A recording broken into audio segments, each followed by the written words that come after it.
ગ્રામ પંચાયતની ચૂંટણીના રણસિંગુ ફૂંકાતા ચૂંટણીની તૈયારીઓમાં ઉમેદવારો લાગી પડ્યા છે ત્યારે આશાપુરા ન્યૂઝ પણ ઉમેદવારોની રજૂઆત લોકો સુધી પહોંચાડવા પ્રયત્નશીલ રહી છે। પછી એ લાઈવ ડિબેટ હોય કે ગામો ગામ જઈ ત્યાં ઉમેદવારોની રજૂઆત લોકો સુધી પહોંચાડવા આશાપુરા ન્યૂઝ અગ્રેસર રહી છે। તો આજે કચ્છના એવા 2 ગામની મુલાકાત આશાપુરા ન્યૂઝે લીધી હતી। પ્રથમ ભુજ તાલુકાના કુનરિયા ગામે સરપંચ પદના ઉમેદવાર સુરેશભાઈ ગોપાલભાઈ છાંગાની મુલાકાત લીધી હતી। ઉચ્ચ શિક્ષણ પ્રાપ્ત કરેલા આ યુવાન સરપંચ પદના ઉમેદવાર ગામનો વિકાસ ટેકનોલોજીના સથવારે કરવા માંગે છે। તો પહેલા સાંભળીએ આ યુવાન સરપંચ પદના ઉમેદવારની વાત તેમજ તેમના પ્રતિસ્પર્ધી ઉમેદવાર ડાંગર મંજી ભીમજીની વાત। સુરેશ ગોપાલભાઈ છાંગા, કુનરિયા જૂથ ગ્રામ પંચાયત સરપંચ પદનો ઉમેદવાર। પહેલા તો આપણે આપના એજ્યુકેશન વિશે ગામને અને અમને જણાવશો। જી હા, મેં 2008માં મારું પોસ્ટ ગ્રેજ્યુએશન પૂરું કર્યું છે। એ સમાજ કાર્યમાં મારી માસ્ટર ડિગ્રી છે પૂરી કરી છે અને ત્યારબાદ મેં મારું લો LLB છે એ ગયા વર્ષે પૂર્ણ કર્યું છે। એજ્યુકેશન બાદ ગ્રામ પંચાયતની ચૂંટણીમાં ઉમેદવારી કરી શું કારણ હતું? જે કંઈ શિક્ષણ મેળવ્યું છે, આપણે જે કંઈ શીખ્યા છીએ, સમજ્યા છીએ, એ જે સમાજ કાર્યની એક જે છે ઈચ્છા લઈને નીકળ્યા હતા ત્યારે આપણે સમાજ કાર્ય કરવા નીકળવાનું થાય, જવાનું થાય ત્યારે લોકોનો એવો આગ્રહ હોય છે કે તમે પેલું જે છે એ આવી પેલી કોઈ ચોક્કસ સત્તામાં આવો ત્યારે જ એ બધું શક્ય બને છે। તો યુવાન મિત્રો અને સાથીઓના સહકારથી એવી ઈચ્છા વ્યક્ત કરી એ લોકોએ અને પછીથી આપણે જે છે એ સરપંચ પદ માટે ઉમેદવારી નોંધાવી છે। શું એજન્ડા છે આપનો? આજકાલ જે છે બહુ આધુનિક સમય છે અને ડિજિટલ સમયમાં જ્યારે આપણે જઈ રહ્યા છીએ ત્યારે ટ્રાન્સફોર્મેશનના આ પીરિયડમાં હું છે સ્માર્ટ વિલેજની કલ્પના કરી રહ્યો છું। સ્માર્ટ વિલેજમાં ગામની મુખ્ય શેરીઓ જે છે તમામ શેરીઓમાં CCTV કેમેરા હોય, વાઈફાઈની સુવિધા હોય, આ ઉપરાંત પાયાની જે સુવિધાઓ જે છે એ આરોગ્યની સુવિધા હોય। તો જે અમારે સબ સેન્ટર છે BHCના, એ સબ સેન્ટરમાં 24 કલાક જે આરોગ્ય બાબતેની તમામ સુવિધાઓ મળી રહે એ માટેના પ્રયત્નો હશે મારા।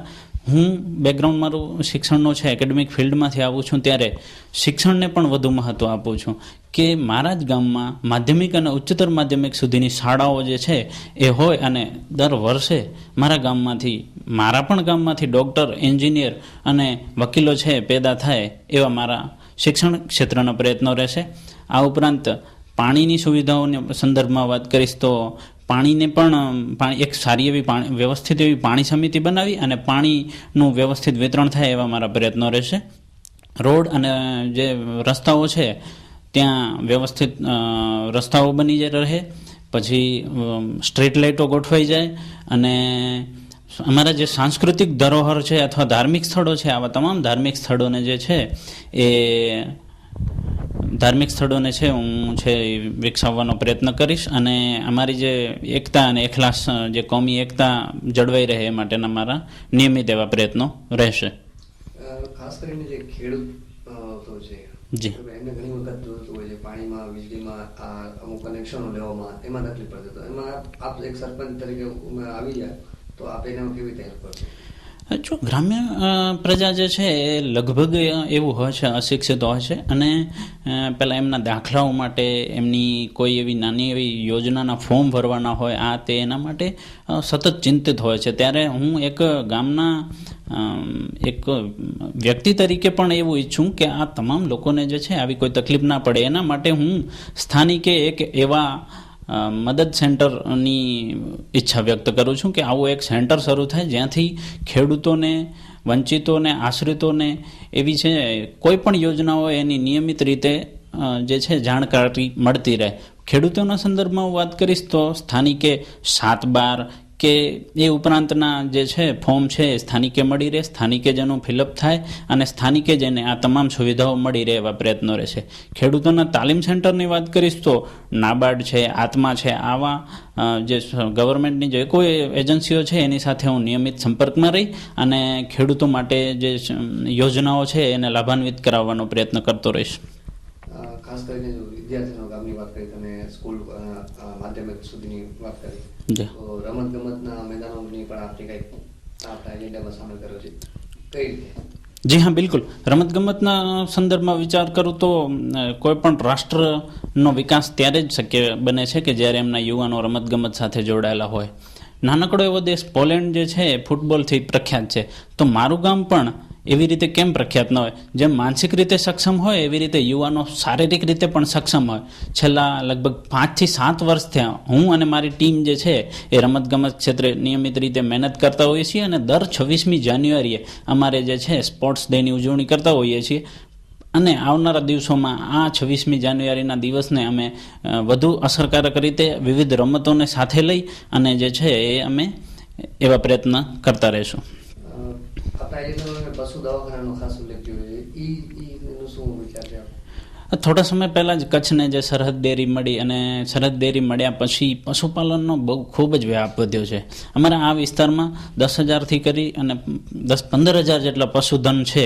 આ પશુધનને છે એ સ્થાનિકે અને સ્થળ ઉપર જ જો આવી રીતે સારવાર મળી રહે એ મારા પ્રથમ પ્રાયોરિટીના પ્રયાસોમાં રહેશે કે પશુ દવાખાનું હોય તો સરળતાથી જે છે એ પશુઓને થતી તકલીફનું નિવારણ કરાવી શકીએ. આપણા એજન્ડામાં મેં ખાસ વસ્તુ જે આર્થિક રીતે પછાત હોય એમને પણ મદદ કરવા માંગો છો, એના શું છે? જી બિલકુલ. લોકોમાં એક માન્યતા છે બિલો પોવર્ટી લાઇન BPL કાર્ડ હોય તો એમને જે છે સરકારી યોજનાઓના લાભ મળે. તો આર્થિક રીતે પછાત વર્ગની એક યાદી 2011થી પ્રસિદ્ધ થઈ છે અને આવી યાદીમાં મારો એક એજન્ડા છે કે જે ખરેખર વંચિતો છે અને આર્થિક રીતે પછાત છે આવા લોકોને આવી યાદીમાં સમાવિત કરી અને કેન્દ્ર સરકારની અને રાજ્ય સરકારની વિવિધ યોજનાઓનો લાભ અપાવવાનો મારો પ્રયત્ન રહેશે. જે આર્થિક રીતે પછાત છે એવા યુવાન મિત્રો કે જેની પાસે આવાસ નથી એ લોકોને પ્રધાનમંત્રી આવાસ યોજના હેઠળ 2-2.5 લાખ સુધીની જે માતબર રકમ મળે છે એવી માતબર રકમ અપાવડાવી અને એ લોકોને આવાસ અપાવવાના મારા પ્રયત્નો રહેશે. ખાસ કરીને રોજગારીની પણ એક આપણો પ્રમુખ મુદ્દો રહ્યો છે, એના માટે આપ કઈ રીતે? હા બિલકુલ. રોજગારીના સંદર્ભમાં જ્યારે પરિસ્થિતિ એવી આવતી હોય છે, દુષ્કાળ પડતો હોય છે અને આવી પરિસ્થિતિમાં યુવાનો જે છે માઇગ્રેટ થતા હોય છે ત્યારે સ્થાનિકે જ યુવાનોને જે છે એ રોજગારી મળી રહે એના માટેના મારા વિવિધ પ્રયાસો રહેશે. સ્થાનિકે જ કારીગરોને તાલીમ આપી અને અમારે જે અહીંયાની સ્થાનિક હસ્તકલા છે કે પછી સુથારી કામ છે, લુહારી કામ છે, આવા કારીગરો જે છે એ અહીંયા જ તાલીમ મેળવે, અહીંયા જ એમના પહેલાં જે છે એ વિકસાવે અને અહીંયા જ સ્થાનિકે રોજગારી મળી રહે એવો મારો સતત પ્રયાસ રહેશે.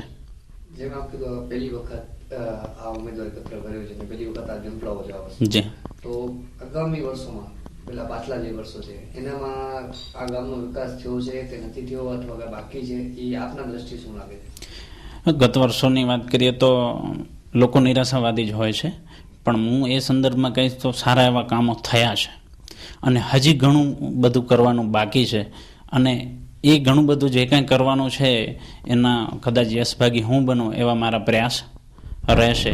ગામમાં રસ્તાઓના સંદર્ભમાં વાત કરું તો રસ્તાઓ હજી ઘણા બધા જે છે CC રોડ બનાવવાના બાકી છે, એપ્રોચ રોડ બનાવવાના બાકી છે. જે સ્ટ્રીટ લાઇટની વાત હોય તો એ સ્ટ્રીટ લાઇટ હજી સુધી ખાસ ક્યાંય નથી. 10 સોલાર એવી લાઇટો છે, એ સિવાય લાઇટો નથી. તો શેરીઓમાં જાહેર જગ્યાઓ ઉપર સ્ટ્રીટ લાઇટ નાખવાનું કામ છે એ હું કરીશ. અને જે ધાર્મિક સ્થળો કે સાંસ્કૃતિક ધરોહર છે એને વિકસાવવા પણ ક્યાંક એમની ઉપેક્ષાઓ થઈ છે આવી સ્થળોની, તો આવા સ્થળોને પણ વિકસાવવાનો મારો પ્રયાસ રહેશે. ખાસ કરીને આપનું જે નિશાન છે, ચૂંટણી ચિહ્ન છે, ટેલિફોન નાખવાનું, એની પાછળ શું કારણ? આજનો સમય છે 21મી સદીનો સમય છે. 21મી સદીમાં આધુનિક જમાનામાં જ્યારે આધુનિક દિશાઓ તરફ આપણે જઈ રહ્યા છીએ ત્યારે મારું નિશાન ટેલિફોન છે. આધુનિક એક ડિજિટલ ગેજેટ છે અને ડિજિટલ દેશ બને છે ત્યારે હું પણ અને મારા ગ્રામવાસીઓ પણ ડિજિટલ કેમ ન બને એવા મારા પ્રયાસો રહેશે. ત્યારે આ ડિજિટલ સમયમાં મેં ડિજિટલ મારા નિશાનને પસંદ કર્યો છે. થોડુંક વિષયથી અલગ જોઈએ, અત્યારે કેશલેસ ઇન્ડિયાની વાત થઈ રહી છે, જી બરાબર? તો એક સરપંચ અગર આપ બની જાવ તો આપ આપના ગામને કેશલેસ કરવાની કોશિશ કરશો? જી બિલકુલ. મારા પ્રથમ પ્રયાસોમાં આ પણ બાબતને મેં આવરી લીધી છે કે ગામમાં એક બેંકની શાખા આવે, ગામમાં એક ATM હોય અને ગામના યુવાનોને કેશલેસ જે બનાવવાના છે એ પ્રયત્નો હોય એ પછી પે એપ્લિકેશન યુઝ કરે, એ પેટીએમ કરે, અથવા અન્ય વિવિધ જે સોશિયલ નેટવર્કની સાઇટ્સ ઉપરથી પોતે જે છે ઓનલાઈન ટ્રાન્ઝેક્શન કરતા થાય એવા મારા પ્રયાસો રહેશે. અત્યારે મારી પાસે જે કોઈ સ્ટાફ છે એ ઓલમોસ્ટ સ્ટાફને પણ મારો એવો જ સૂચન છે કે એ લોકો જે છે ઓનલાઈન ટ્રાન્ઝેક્શન કરતા થઈ ગયા છે. છેલ્લો પ્રશ્ન પૂછીશ, આપ પ્રચારમાં જાઓ છો, ગામનો કેવો પ્રતિભાવ છે આપની તરફ? એક ઉમેદવાર તરીકે જ્યારે મેં ઉમેદવારી નોંધાવી છે ત્યારે ખૂબ સારો એવો આવકાર મળે છે. લોકો એજ્યુકેશનને, લોકો શિક્ષણને, લોકો પ્રમાણિકતાને, લોકો પારદર્શિકતાને અને લોકો પ્રયત્નશીલતાને સ્વીકારે છે, અને આ જ પરિસ્થિતિ જે છે એ મને છે વિજયી બનાવશે એવી મને આશા છે. શું નામ સાહેબ આપનું? મારું નામ ડાંગર મંજી ભીમજીભાઈ છે. હું કુનરિયા જૂથ ગ્રામ પંચાયતના આ વખતે સરપંચ પદનો ઉમેદવાર છું. સર, કુનરિયાની વાત કરવામાં આવે તો શું એજન્ડા છે આ વખતે આપનો? આ વખતે મારે એક તો જે આગામી જે કામો હતા એમાં ઘણી વિકાસની ખૂટતી કડીઓ છે. રોડ, લાઇટ, પાણીની વ્યવસ્થા, 6 ગ્રામ પંચાયત, આવા મારા એજન્ડા છે. યુવાનોને રમતગમત ક્ષેત્રે પણ આગળ લઈ જવાની એક નેમ છે મારી. ખાસ કરીને એવા કયા કામો છે જે હજી સુધી થયા નથી ને આપ એને કરવા માંગો છો? જેમાં અત્યારે જોઈએ તો અમારા સફાઈના કામમાં મારે જરાક વધારે ધ્યાન છે. સફાઈ છે, રોડ છે જે ગામને, અને પાણીની સમસ્યા તો અત્યારે અમારા ગામમાં વ્યવસ્થિત છે, તો એમાં વધારે કંઈ નથી. ખાસ કરીને શિક્ષણની વાત કરવામાં આવે તો એના ક્ષેત્રે આપણે શું? હા, શિક્ષણ ક્ષેત્રે પણ અમારું ગામ થોડુંક, મારી ગણતરી થોડુંક નરમ દેખાય છે. એમાં પણ મારે થોડુંક શિક્ષકો પર ધ્યાન અને સ્કૂલમાં ધ્યાન આપી અને એને પણ આગળ લઈ જવાની એક નિયમ છે. આપના મોસ્ટ ઓફ વધારે પડતા આપના મતદારો છે ખેડૂતો છે, તો એના માટે આપની શું પ્લાનિંગ છે? હા, ખેતીવાડીની લગતી ઘણી માહિતીઓ જે નથી મળતી ખેડૂતોને, જે અમુક ઘણી સરકારશ્રી તરફથી યોજનાઓ છે એ ખેડૂતો સુધી પહોંચતી નથી. એ યોજનાનો પણ ખેડૂતને પૂરેપૂરો લાભ મળે એ દિશામાં પણ મારે થોડુંક વધારે આગળ વધવું છે. કારણ કે અમારા ગામમાં વધારે પડતી ખેડૂત અને સાથે સાથે પશુપાલન સાથે પણ જોયેલા, એમાં પણ સરકારશ્રીની ઘણી બધી આ જે યોજનાઓ નીકળી છે એમાં સબસિડી યોજના કઈ રીતે એને ફાયદો થાય એ એક મારી નેમ છે. પશુપાલનની વાત કરી આપણે તો અત્યારે પશુપાલનમાં ગામમાં શું સ્થિતિ છે અને આપના આવા આવશો તો આપ એના માટે શું કરશો?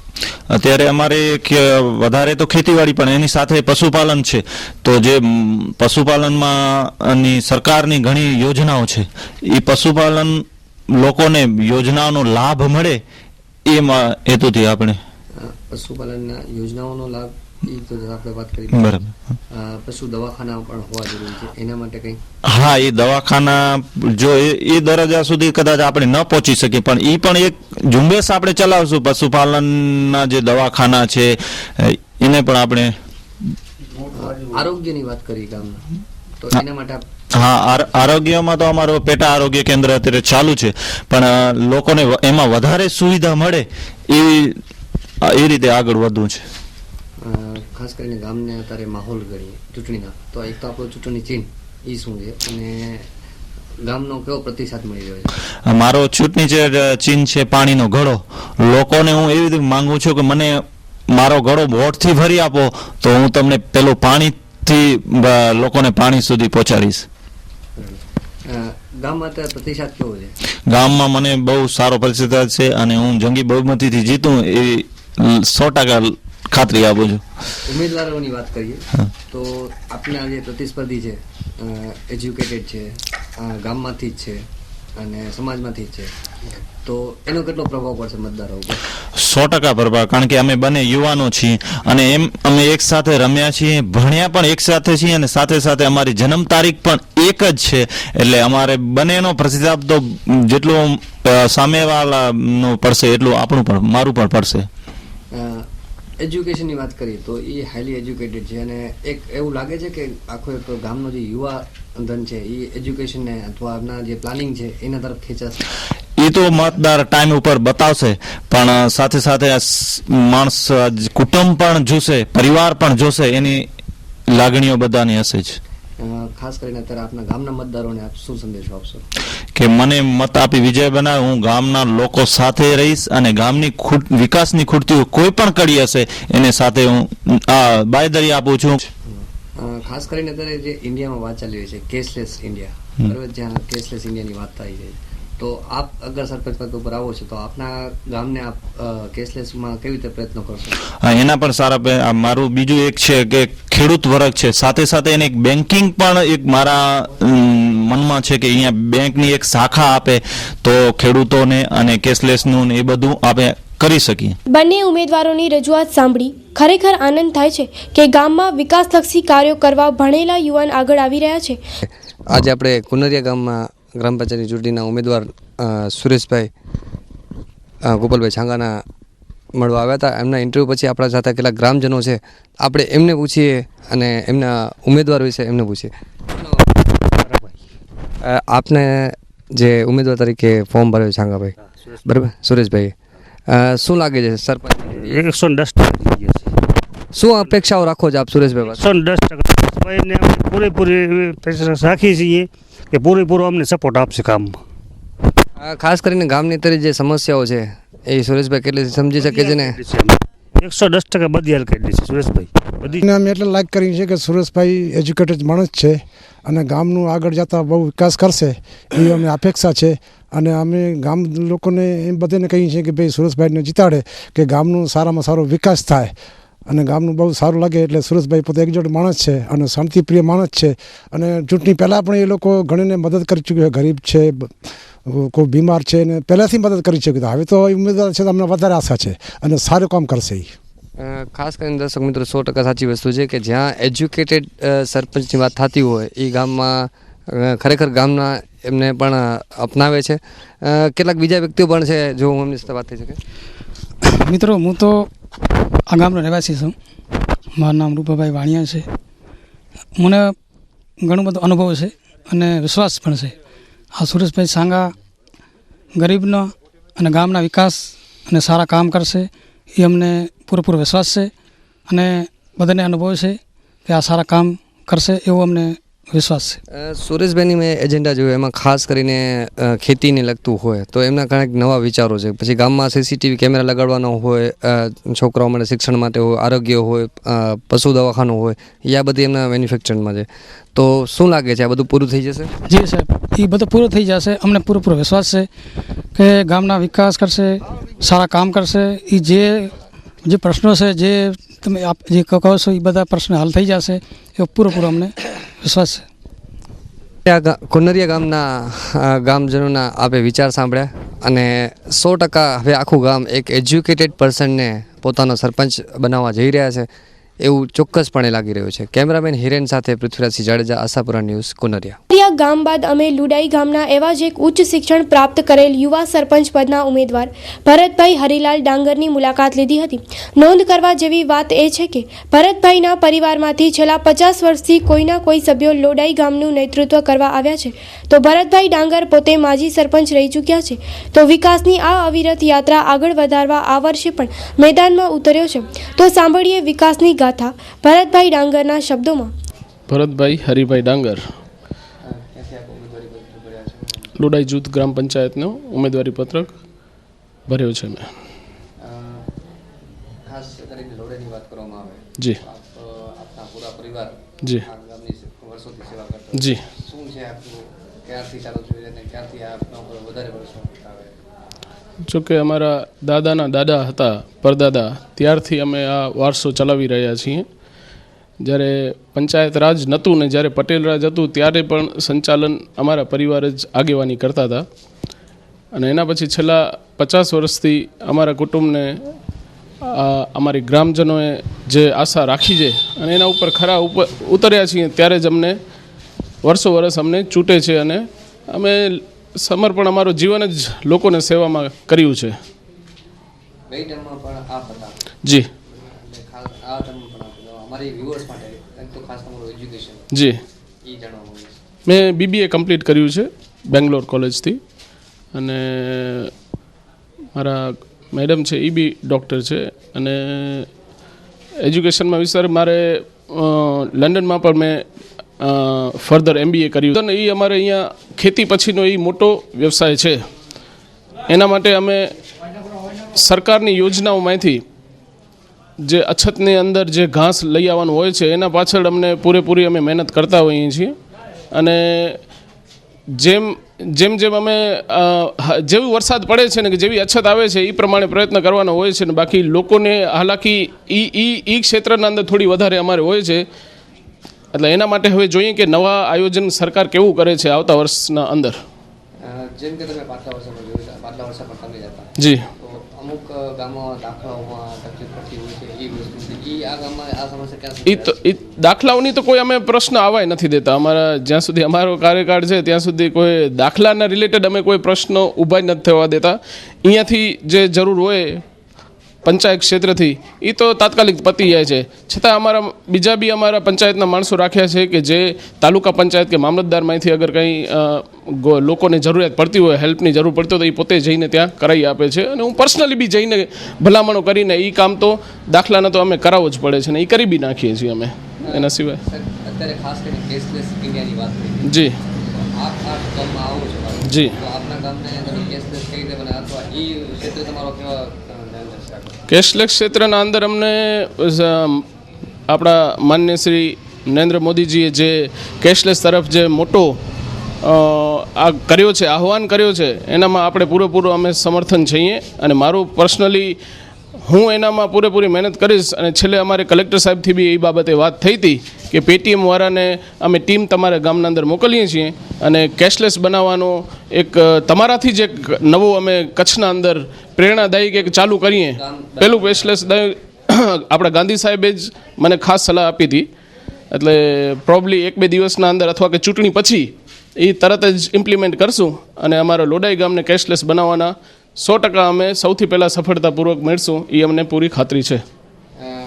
ચૂંટણીની વાત કરીએ જી આપની સામે જે ઉમેદવાર છે જી એ એક મહંતના ઘરેથી તાલુક રાખે જી એ આપની સામે જી મતદારો કેટલા રીઝવી શકશે આપના પ્રમાણે લાગે? હવે એ તો અલગ અલગ વાત છે. કોઈક જ્યારે ઉમેદવારી નોંધાવતા હોય છે ત્યારે એમના કાંઈક તો એમની થિંકિંગ હશે કે ભાઈ અમને અમારા જે અમે મહંત છે એટલે એમના ચેલાઓ બી હોય, શિષ્યો બી હોય. એટલે એ લોકોમાંથી એ લોકોને ઘણી અપેક્ષા હશે ત્યારે જ એ ઊભા હશે. અને કદાચ અમારાથી અમને આવીને એક બી ફેરા કીધું નથી કે ભાઈ તમારાથી અમને પ્રોબ્લેમ છે, પણ ઉમેદવારી નોંધાવી છે તો કાંઈ વાંધો નહીં. લોકશાહી છે એના અંદર નોંધાવવામાં કોઈને કાંઈ વાંધો ના આવતો હોય એમના રીતે એ પ્રયત્ન કરે, અમારી રીતે અમને કરીએ. ફરક એટલો છે કે એમના જાતે ફોર્મ ભર્યું છે ને અમને ગામે ગ્રામસભા ઊભી રાખીને મારું નામ નોમિનેટ ગામે કર્યો હતો. બસ એટલું અંતર છે. છેલ્લો પ્રશ્ન પૂછીશ. જી અત્યારે જેટલા આપણા મતદારો છે કેવો આપની સામે રહ્યો છે અત્યાર સુધીનો? બહુ સારો પ્રતિસાદ છે બધાએ. કેમ કે મતદારોએ જ મને ઊભો રાખ્યો છે અને 5 વર્ષની કામગીરી જોઈ અને એ લોકોને મારા અંદર કાંઈક ખરી સચ્ચાઈ દેખાઈ હશે ત્યારે જ મને પાછું મારું નામ રિપીટ કરે. ને 5 વર્ષના અંદર તો હર કોઈ આજ લોકો એટલા જાગૃત છે કે 5 વર્ષના અંદર ખબર પડી જાય કે ભાઈ ખરો સોનો છે કે ખોટો સોનો છે. એ 5 વર્ષના ખરાઈના અંદર ખબર પડી જ જાય છે. અને એ લોકોની રિક્વેસ્ટના કારણે જ મારે ફરીથી ઉમેદવારી કરવી પડી હતી. નકા મેં તો અમારું એવું હતું કે ભાઈ આ ફેરે હું થોડોક બ્રેક લઈ લઉં અને થોડાક ધંધામાં સમય વધારે ફાળવી શકું. કેમ કે આ એક સેવાનું કામ છે. આના માટે ઘણો બધો સમય ફાળવવો પડે છે, રહેવો પડે છે, લોકો વચ્ચે રહેવું પડે છે અને આપણે કામ કરવું પડે છે. ખાલી બેસી રહેવાથી, નામ લેવાથી ખાલી નથી ચાલતું. આના માટે ઘણો બધો આપણે પરિશ્રમ કરીને આગળ લઈ આવવું પડે છે. જી છેલ્લે અમારા માધ્યમથી આપના જે ગામના મતદારના વિસ્તારો છે એમને શું સંદેશો આપશો? અમારા ગામના બસ તમારે પ્રેમ અને લાગણી જે મતલા વર્ષથી છેલ્લા 50 વર્ષથી અમારા કુટુંબ ઉપર જે છે એ જ હજી કન્ટિન્યુ કરો છો. અને અમને પૂરેપૂરી સાથ સહકારથી અને બહુમતીથી અમને જંગી બહુમતીથી જીતાડશો. એ મને મારા ગ્રામજનોની હરેક કોમમાંથી મને એ આશા છે. બસ એ જ